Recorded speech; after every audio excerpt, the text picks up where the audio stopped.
नमस्कार दोस्तों, स्वागत है आप सभी का हमारी आज की इस वीडियो में। दोस्तों, आज की वीडियो में मैं आपसे बात करने वाली हूँ शिवलिंग की पूजा विधि के बारे में। मतलब जो शिवलिंग हमने अपने घर में रखा है उसकी पूजा हमें कैसे करनी चाहिए, और अगर घर में शिवलिंग स्थापित करना चाहते हैं तो हमें किन किन बातों का ध्यान रखना चाहिए। तो आज की वीडियो में मैं आपको बताने वाली हूँ कि शिवलिंग का आकार क्या होना चाहिए जो हम घर में स्थापित करते हैं, कितनी संख्या में शिवलिंग रखना चाहिए, कौन सी चीज शिवलिंग पर हमें जरूर चढ़ाने चाहिए और कौन सी चीज हमें भूल से भी शिवलिंग पर नहीं अर्पित करनी चाहिए। शिवलिंग पर जल कैसे चढ़ाएं, किस दिशा में शिवलिंग रखना चाहिए अपने घर में, और जलधारा की दिशा क्या होनी चाहिए। शिवलिंग का जल क्या करे जो हम अभिषेक करते हैं, उस जल को हम किस तरह से प्रयोग कर सकते हैं। शिवलिंग के साथ नाग रख सकते हैं या नहीं रख सकते हैं।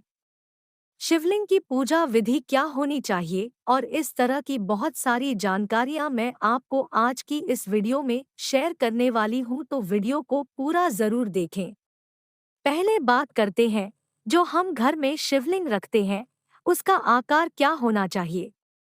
दोस्तों देखिए, घर में जो शिवलिंग रखा जाता है और मंदिर में जो शिवलिंग स्थापित होता है उसमें बहुत फर्क होता है। मंदिर में कितना भी बड़ा शिवलिंग स्थापित किया जा सकता है, लेकिन घर में जो शिवलिंग रखते हैं वह अंगूठे से बड़ा नहीं होना चाहिए। मतलब जितना बड़ा आपका अंगूठा है, शिवलिंग का आकार उससे छोटा या उसके बराबर होना चाहिए।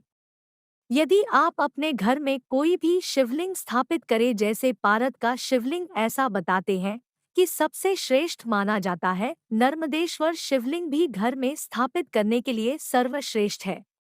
धातु का शिवलिंग स्थापित कर सकते हैं आप, जैसे कि सोने, चांदी या पीतल से बना हुआ शिवलिंग भी पूजा के लिए प्रयोग किया जा सकता है, और स्फटिक से बना हुआ शिवलिंग भी बहुत श्रेष्ठ माना जाता है।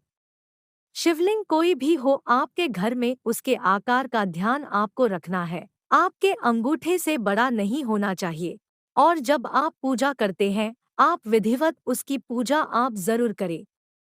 घर के मंदिर में एक से अधिक शिवलिंग रख सकते हैं या नहीं रख सकते हैं। दोस्तों, घर के मंदिर में कभी भी एक से अधिक शिवलिंग नहीं रखना चाहिए। आप 2 या 4 की संख्या में शिवलिंग नहीं रखें, एक ही शिवलिंग रखें, उसकी विधिवत पूजा करें। ये सबसे अधिक शुभ फल देने वाला होता है, और हमें शिवलिंग एक ही अपने घर में रखना चाहिए। कितनी संख्या में, मतलब कौन सी चीज हमें शिवलिंग पर चढ़ानी चाहिए और कौन सी चीजें शिवलिंग पर नहीं चढ़ानी चाहिए। शिवलिंग को जो प्रिय है, मतलब भगवान शिव को जो प्रिय है चीजें, वह है धतूरा, भांग और बेलपत्र बहुत प्रिय है। अक्षत का प्रयोग हम शिवलिंग की पूजा में करते हैं। सफेद चंदन भगवान शिव को बहुत प्रिय है। भस्म का प्रयोग किया जा सकता है भगवान शिव की पूजा में, जिनसे भगवान शिव बहुत प्रसन्न होते हैं। लेकिन भूल से कभी भगवान शिव को शिवलिंग पर केतकी के फूल अर्पित नहीं करने चाहिए, तुलसी के पत्ते नहीं अर्पित करने चाहिए। सिंदूर और हल्दी का प्रयोग भी भगवान शिव की पूजा में, शिवलिंग की पूजा में नहीं होता है। तो आप इन बातों का ध्यान रखें जब भी आप शिव की पूजा करते हैं। शिवलिंग पर जल कैसे अर्पित करें।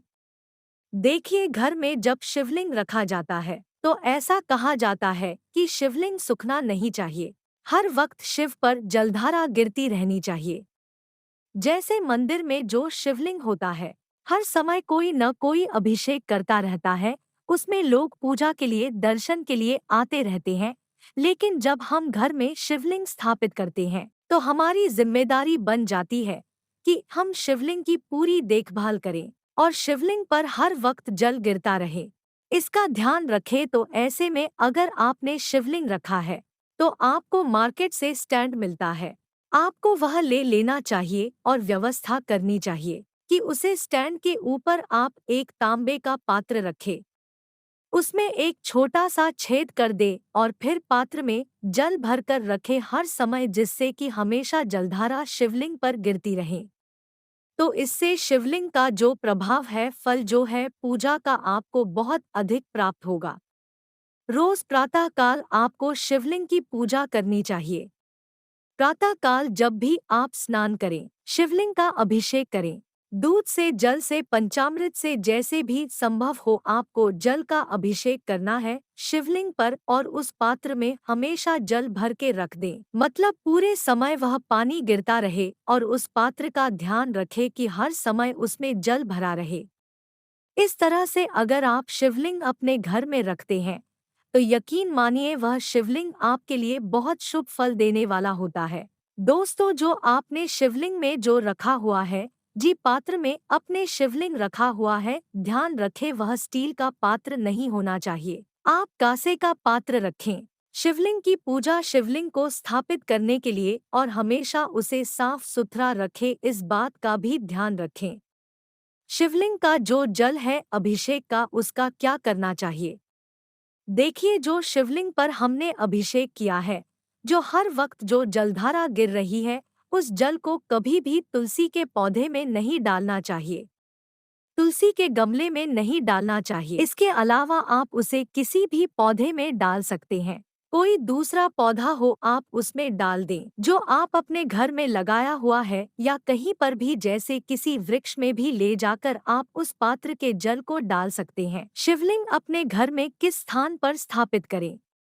अपने घर में कभी भी जो शिवलिंग आप स्थापित करते हैं, ध्यान रखें कि वह कोना जो है उत्तर पूर्व का होना चाहिए, ईशान कोण होना चाहिए। पूर्व दिशा में अगर आप शिवलिंग स्थापित करते हैं तो भी अच्छा रहेगा। दक्षिण दिशा में कभी भी शिवलिंग स्थापित नहीं करना चाहिए, तो इस बात का ध्यान रखें। घर के ईशान कोण में शिवलिंग को स्थापित करें। और जलधारा की दिशा क्या होनी चाहिए।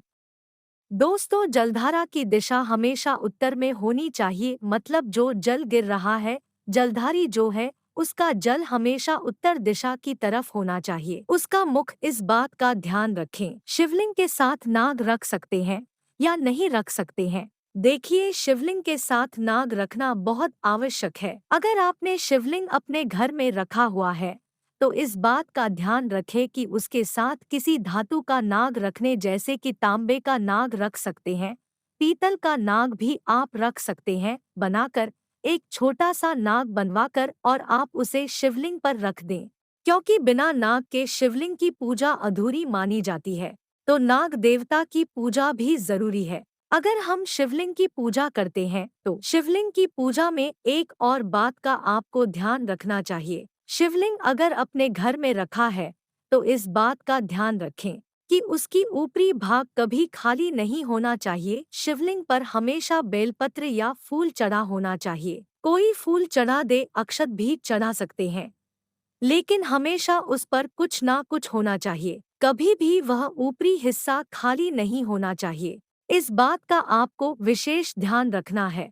शिवलिंग की पूजा करते समय आपको यह ध्यान रखना है कि जब आपने घर में स्थापित किया है तो शिवलिंग कभी अकेले पूजा नहीं की जाती है, कि शिव जी की पूजा सपरिवार की जाए। जो उनके परिवार होता है, भगवान शिव, माँ पार्वती, गणेश, कार्तिकेय और नंदी भगवान, यह सभी एक साथ हो, और नाग देवता, तभी उनकी पूजा गृहस्थाश्रमियों के लिए शुभ फल देने वाली होती है। तो जब आप शिवलिंग की पूजा करते हैं तो जिस पात्र में अपने शिवलिंग को स्थापित किया हुआ है, आप प्रयास करें कि उसमें गौरी गणेश भी स्थापित करें। कार्तिकेय और एक जो नंदी देवता होते हैं, उनको भी उसमें स्थापित करें। अगर सबकी मूर्ति रखना संभव न हो तो आप चाहे तो उनकी फोटो भी रख सकते हैं उस शिवलिंग के साथ जहां पर अपने शिवलिंग स्थापित किया है। उसी स्थान पर आपको शिवलिंग के साथ ही शिव परिवार की एक फोटो रखनी चाहिए जब आप पूजा कर रहे होते हैं। तो दोस्तों, अगर अपने घर में शिवलिंग स्थापित किया है तो आपको इस बात का ध्यान रखना चाहिए कि आप दोनों समय भगवान शिव की विधिवत पूजा करें, उनका अभिषेक करें, उनकी आरती करें, और वहां बैठकर भगवान शिव के मंत्र का, स्तोत्र का, चालीसा का पाठ करें नियमित। अगर आप करते हैं इस तरह से तो निश्चित ही यह जो शिवलिंग है बहुत अधिक शुभ फल देने वाला होता है, हर मनोकामनाओं को पूर्ण करने वाला होता है। ऐसा कहते हैं कि जो लोग भी शिवलिंग की पूजा करते हैं वह शिव समान ही हो जाते हैं। तो अगर आप दोनों समय भगवान शिव की पूजा कर सकते हैं, इस तरह से भगवान शिव का ध्यान रख सकते हैं, तो अपने घर में शिवलिंग रखें, उनकी विकृत पूजा करें। जो लोग भी अपने घर में शिवलिंग रखते हैं, अगर वह उनकी पूजा हमेशा नहीं कर पाते हैं और पूजा कभी हो रही है कभी नहीं हो रही है, किसी दिन किसी ने जल का अभिषेक कर दिया, कभी बिना जल के अभिषेक के ही पड़े हैं शिवलिंग, ऐसे में आपको शिवलिंग नहीं रखना चाहिए। ऐसा शिवलिंग घर में रखा हुआ जिसका अनादर हो, जिसकी पूजा समय पर ना हो, जिसका अभिषेक समय पर ना हो, ऐसे में आपको नुकसान का ही सामना करना पड़ेगा। तो जब आप शिवलिंग रखते हैं, आप विशेष ध्यान रखें, उनकी पूजा नियमित कर पाए, सम्मान के साथ शिवलिंग को रखें, तभी घर में शिवलिंग स्थापित करें। समर्थ नहीं है पूजा करने में समय पर आप, तो आप शिवलिंग घर में स्थापित न करें तो ज्यादा अच्छा रहेगा। अगर आपको मेरी वीडियो अच्छी लगी हो तो चैनल को सब्सक्राइब करें, वीडियो को लाइक करना ना भूलें और कमेंट बॉक्स में लिखें हर हर महादेव। वीडियो देखने के लिए धन्यवाद।